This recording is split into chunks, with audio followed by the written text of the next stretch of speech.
Hello friends, we are in the thick of discussion about modern poetry and particularly specific poems that we take up for talking about, for explaining, for interpreting, and we have already covered a number of authors with respect to specific poems that represent them majorly.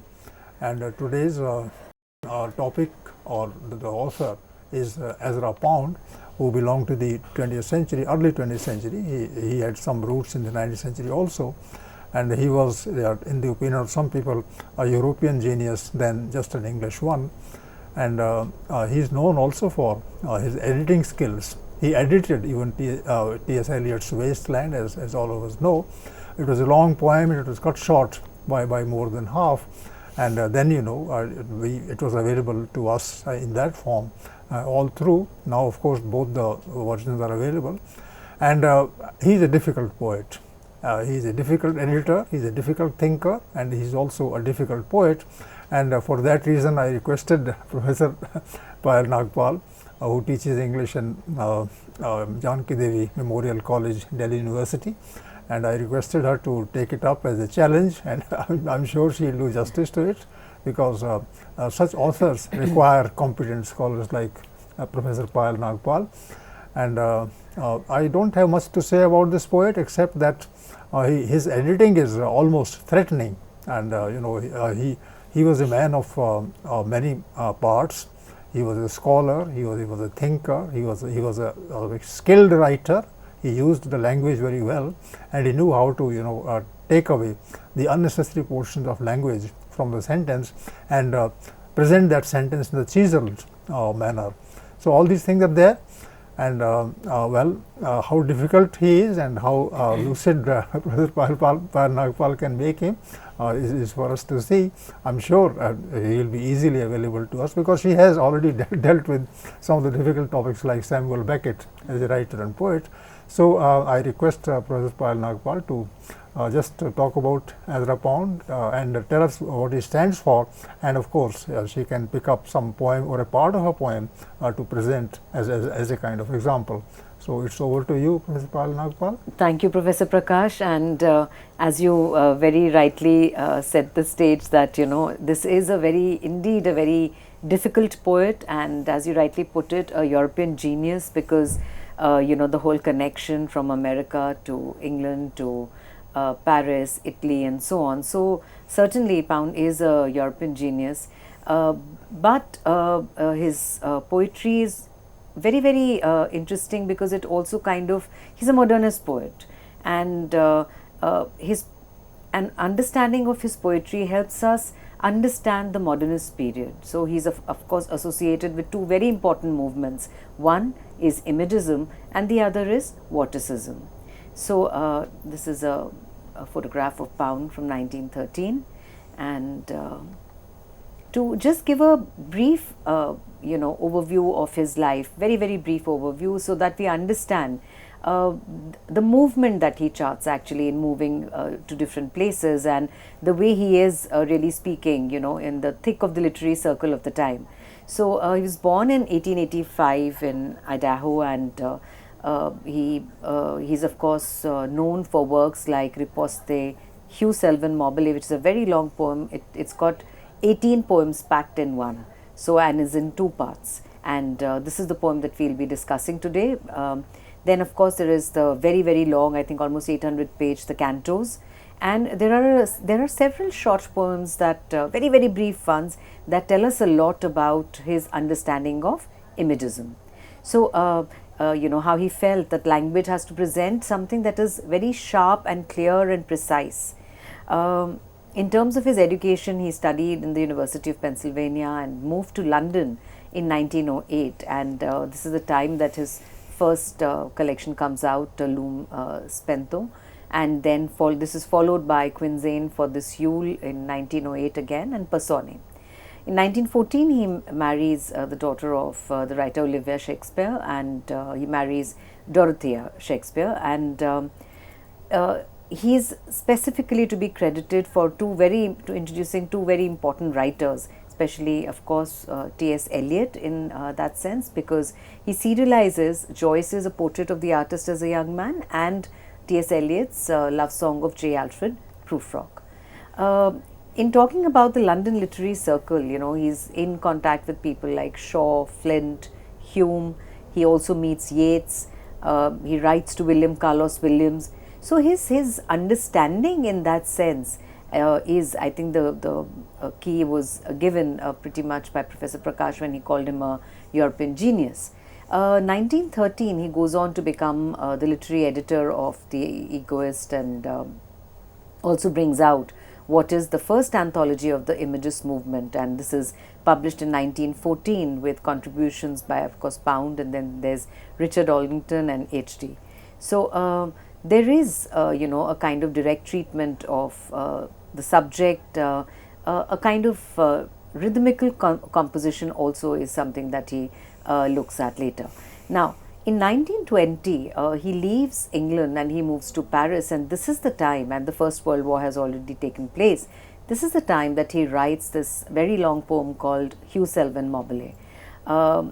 We also know that he was a supporter of Mussolini's Italy, and in that sense, supporter of the fascist movement, and did a lot of radio programs and so on. But later on, he was, you know, arrested, and he spent many years, you know, in a psychiatric facility, and he was finally released from there. He was considered to be mentally unfit, and so he spent many years there, but he was finally released in 1958, but obviously life would not have been the same for him. So, you know, another movement, as mentioned, he's associated with. He moves away from Imagism later and moves to what is called Vorticism, along with Jacob Epstein and Wyndham Lewis. And the two movements are, there is a certain kind of difference. Now, from his early phase, you know, when he's into Imagism, 1914 is when we have, you know, the publication that is brought out. This is a two-line poem, and I think this will clearly explain to everyone what really, you know, his idea of Imagism was. The poem is titled In a Station of the Metro, and there are just two lines. The apparition of these faces in the crowd, petals on a wet black bough. So, how, you know, the apparition, the word apparition, petals and a wet but black bough. So I think it's the grimy, it's also a certain kind of beauty that is getting hidden. Everything and the crowds, everything is kind of packed into these two lines, and these two lines, really speaking, also bring out you know, what is happening in England during the modernist period, and you know, especially in the West, one can say, because let's say in India something entirely different is probably happening here. So I request Professor Prakash to comment on, you know, this very short poem before we actually begin with Hugh Selwyn Mobile. Well, as you say, he had political leanings that were controversial in the beginning itself, and he, to me, appears to be a kind of elitist, a person who would not like to share many of his thoughts with the reader, and he would in fact keep the whole thing unto himself. And a two-line poem, and it's a very suggestive poem that you have quoted, and it's also meaningful in a certain sense. But if you take an image and you know, sharpen it further to make it, you know, talk in a manner that only he can you know, make it he can use it in that way. So it's a very rich poem, you know, from the point of view of connotation. But then he raises questions and he doesn't answer them, and he leaves the reader to his own fate. And well, it's the early 20th century, and people are caught in that bind, you know, of the World War, which started happening somewhere in the beginning of the 20th century, and then clouds, you know, finally burst forth, and a war actual began, and the war ended and did not end. So in that particular phase, one didn't know what to say, what to use, and Pound seems to be using this technique to just tickle the reader, so that, you know, the reader starts thinking about himself or herself, and make sense of it. So I would believe, and there is also a kind of sensuousness here, He is suggesting Yes. it, but withholding it for that purpose. And I think Pound has a lot of effort to give to the poem to make it as vulnerable as well as communicative as possible. So I would like to present a problem, then give an answer to it. I agree, and in fact, like you said, that he's also, you look at him as somebody who's an elite.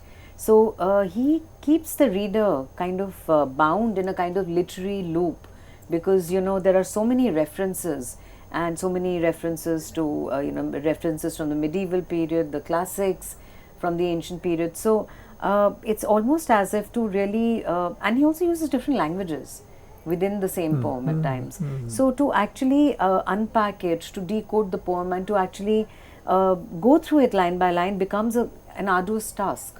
So yes, there is a kind of literary elitism that is there. You also referred to things happening in India at that point of time, exactly 1913, 1914, and that's the time when he is writing about these things.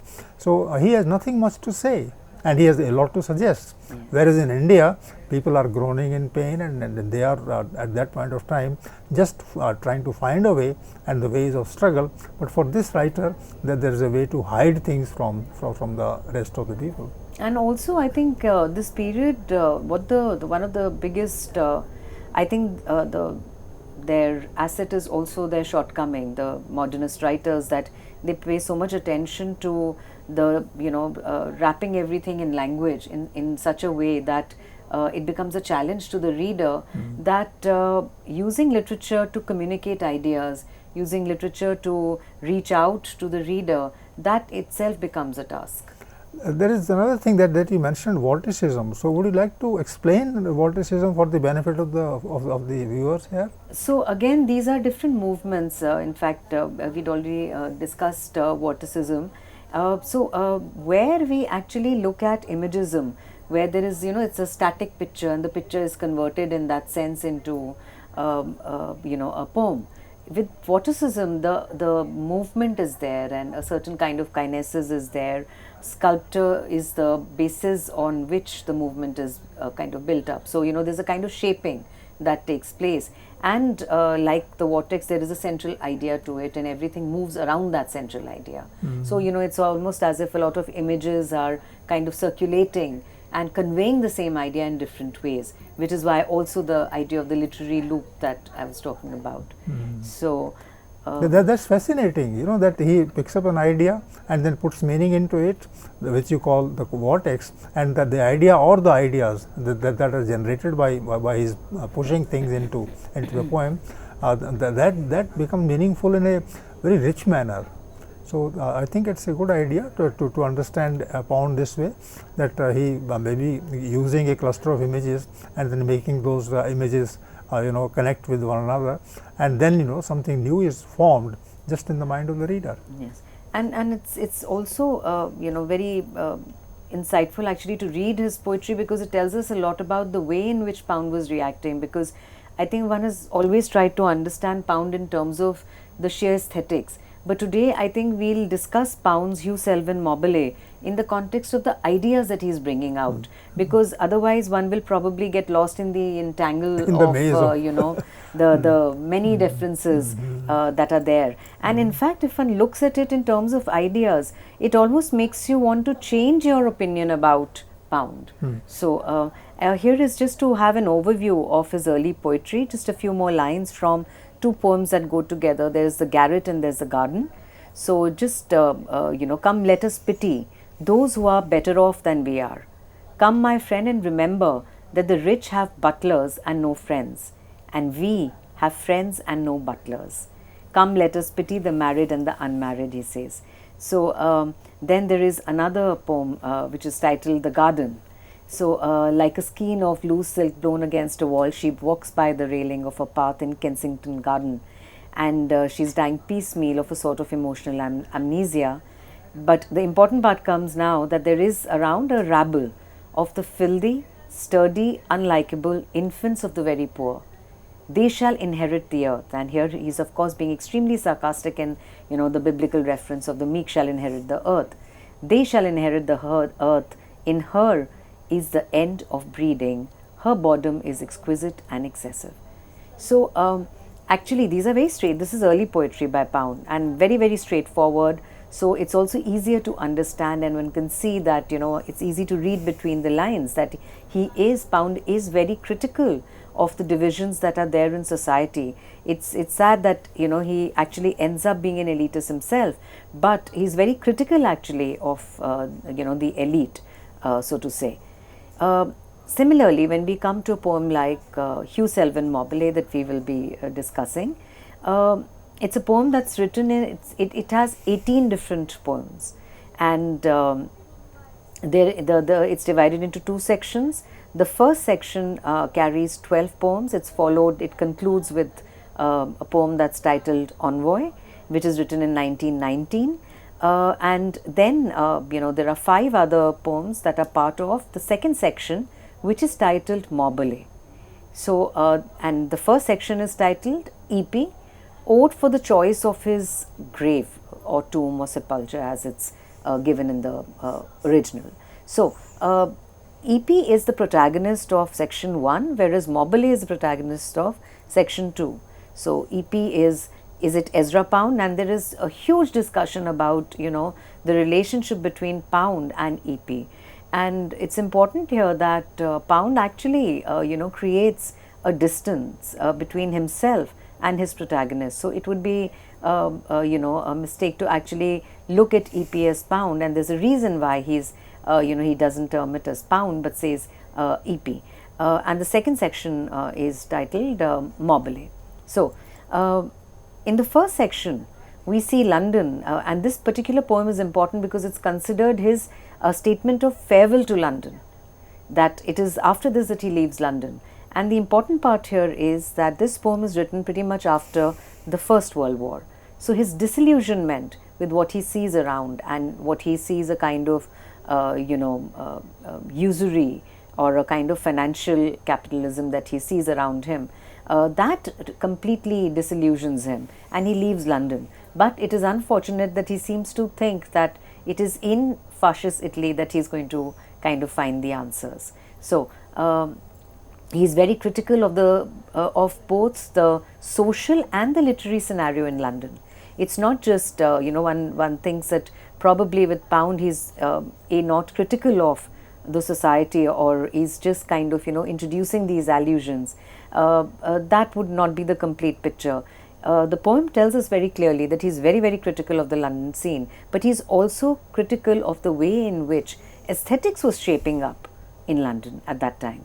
So he says if there is, you know, commercialization, he rejects it, and so he goes to the classics. You know, there's numerous references. There are references to Penelope, there's Circe, and so on. So at the same time, the poem is also known for carrying huge autobiographical notes, because yes, there is a huge difference. He's speaking of himself in a sense in the third person. There's a distance. EP and Pound are two different entities in that sense. But at the same time, one can see that he is drawing from the, you know, welter of his own personal experience in life. Again, before we discuss the poem, it uses, it adapts in a sense the form of Browning's dramatic monologue. So that's again a very interesting adaptation, if you may call it, or one of the critics actually says that he exploits the dramatic monologue, and says that we should not call it an adaptation, but look at the way in which Pound exploits the form of the dramatic monologue. So the poem is, you know, at times, you know, the courtly tradition is brought in, or the love song is brought in. So, and there are parallels in that sense. You know, one can see between this and, of course, T.S. Eliot's The Love Song. At the same time, because there are numerous references to the contemporary scenario at that point. There are numerous references to the contemporary scenario, which tells us that, you know, he's very conscious of the whole process of history around him. So, you know, he says that, you know, for Browning, you know, poetry was always dramatic in principle and so on. But for him, you know, Hugh Selwyn Mauboussin is different in that sense. And he says that, you know, there's so many utterances and so many imaginary persons that are not his. Now, Hugh Selwyn Mauboussin is also conceived, you know, as a sequel to homage to Sextus Propertius, because there was a sense that people didn't understand this particular poem. So for those who could understand, he brings out Hugh Selwyn Maubyl, and that is also a very, very difficult one to really get by. So he calls it, he says that he resorts more to the dramatic lyric rather than the monologue, and he says that, to quote him, to me the short so-called dramatic lyric, he says, is the sort of thing I do. It is the poetic part of a drama, the rest of which is left to the reader's imagination, or implied or set in a short note. And he says that I catch the character I happen to be interested in at the moment he interests me, usually a moment of song, self-analysis, or sudden understanding or revelation. He writes this to William Carlos Williams. So I think this really tells us the way in which there are these two protagonists that are there, and Pound is expressing his ideas in Hugh Selwyn Maubyl through these two different protagonists. They are not the same. EP is different and Maubyl is different. So here again, I would request Professor Prakash to kind of share his views on his use of the dramatic monologue, the use of the lyric, and different personae to really talk about Hugh Selwyn Maubyl. Oh, there is a kind of conundrum that you already presented, that things are there and they are not there, and the writer is exploring his answers from the present problem. And the important thing that you have mentioned is the form of the dramatic monologue. And in this case, he goes beyond the dramatic monologue, and he goes into the monologue. He splits into two parts, and there are two selves, there are two voices, and both voices belong to him, and that's one part. Secondly, he also brings another character, Maubyl, as you point out, is a voice in his own manner, and then he perhaps makes them work together to form an answer. So this is too rooted in what I call the craftsmanship, and he is, I think, as you initially pointed out, it's about language game. It's about exploring a sentence, it's exploring a word, it's also turning the word around and going into another word, and the crux that I find appreciable in your presentation is the dialectic or the drama that is inherent in his expression. I don't know whether I've been able to No, absolutely. absolutely. There is this drama that is inherent, and you made a very important point about finally arriving at the solution, if at all. So he does. There is a kind of situation that is posed, and different answers that are being explored, and there is criticism of the world that we see, and at the same time there is hope in kind of looking for an answer. And what I find useful in the context is that there is a reference to Browning, who himself was turning into the problem that presented itself in the latter half of the 19th century, and he took his inspiration from there and he used it further to interpret the reality of the new century. So that way, so friends, in the first part of the discussion, Professor Payal Nagpal has given us a view that will help us explain for ourselves, for our own advantage, the difficulty that this writer poses. And the difficulty is at the level of language, the difficulty is at the level of the landscape that it tries to capture through language, and the difficulty is there about the person who is actually making an effort to understand that reality. So it's a 3-4 kind of dimension of layers that will interact, and Professor Payal Nagpal has presented this thing very lucidly to me, that these layers have to be understood separately as well as in their interaction. And I look forward to the next part of the discussion, which will be a few moments later. Thank you. Thanks.